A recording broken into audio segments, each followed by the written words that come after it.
Jabbeke. To the average motorist touring in Belgium, the name means little. But to the motorist with a taste for real speed, the name is one of the most famous in Europe. For on this splendid highway, the Jabbeke Ultra Motor Road, the cream of Europe's high-performance cars are put through their paces. And to this road was brought for test the new Triumph sports car.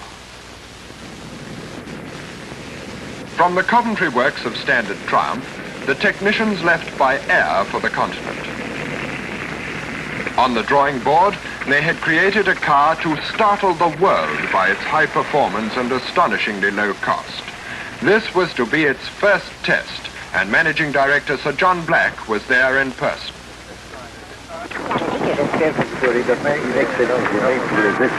Well, it's very nice of you indeed to come to meet me here. I'm very glad to come back to Belgium again. But some time, 2 years, I think, since I met you in Brussels. And because I had been to Austin before. Timed runs over the flying mile and kilometer with a target. The friendly Belgian authorities had once again offered complete cooperation, and soon the new sports car was being made ready for its runs against the clock. With speeds around the 2-mile-a-minute mark in mind, it's as well to have the tire pressures right, even on the billiard table surface of the motorway, and the Dunlop technicians go about their business. Other preparation was confined to putting the car into speed trim. Neat little aero screen and tonneau cover in place, roof and side screens off. The man at the wheel was to be Ken Richardson, chief test driver to standard Triumph, who had naturally been closely associated with the development of the car since its conception.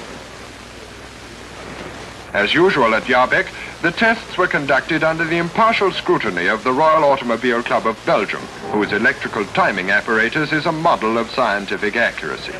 Theirs would be a factual answer of speeds achieved, and in case of any argument, the forces of the law were much in evidence. Meantime, Sir John Black compares notes with his deputy, Mr. Dick. Sir John is a manufacturer with the keenest practical interest in his cars, and to him, the tests to come were a matter of prime importance. As Richardson takes the wheel, he is already completely familiar with the car. Already, of course, this new model has completed many hundreds of testing miles. But a test to the limit of speed in the full glare of international publicity such as this puts an undeniable tension on everyone concerned. Sir John wishes the driver luck, and at last the Triumph sports car gets underway. And now, time alone is the enemy. And as the attack upon the fleeting seconds is launched, excitement mounts with the crescendo of the engine note.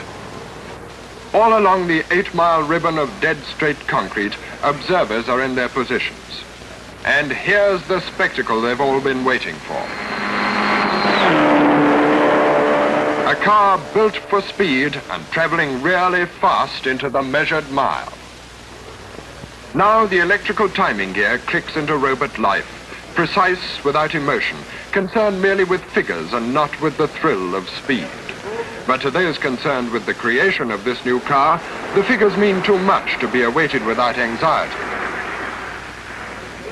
But here's the news. 105 miles an hour for the measured distance. But Richardson reports that one plug lead was loose and the engine was firing only on 3 cylinders. In a very short time, the car's away again, this time with the engine really chiming on all 4.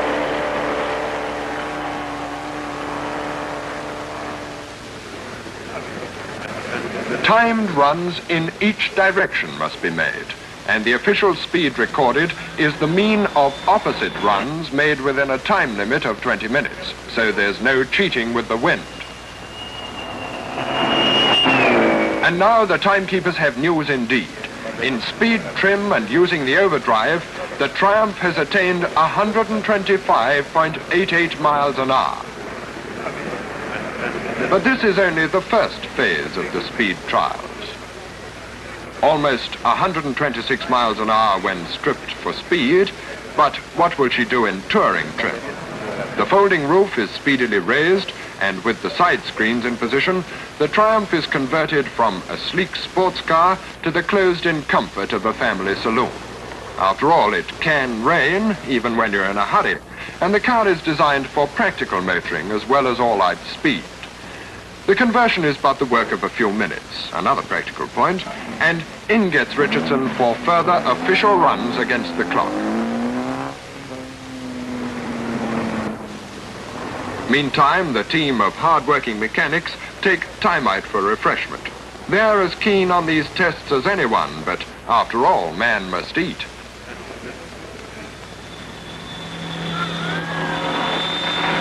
With all weather equipment rigged, the car continues to handle like a thoroughbred.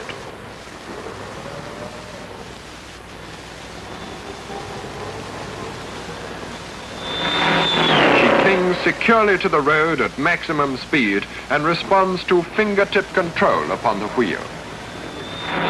On these runs, tests are made with and without the overdrive, which gives a maximum high gear both for speed and engine economy.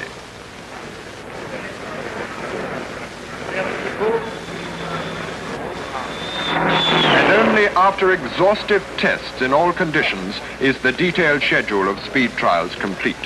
Sir John Black and his technical director, Mr. Grinham, have watched events from the control van with quiet confidence. Run by run, they have checked the performance of their new car against their expectations. Now comes the final figure of the tests, and Sir John is satisfied. And as Ken Richardson brings the Triumph to rest, the full story of the car's performance is told in the official timesheets of the Belgian RAC. In speed trim and using overdrive, over the kilometer, 201.005 kilometers per hour, 124.095 miles an hour for the mile. In touring trim with overdrive, 184.889 kph, 114.213 miles an hour. In touring trim, but without the overdrive gear, 175.353 kilometers, 108.499 miles an hour.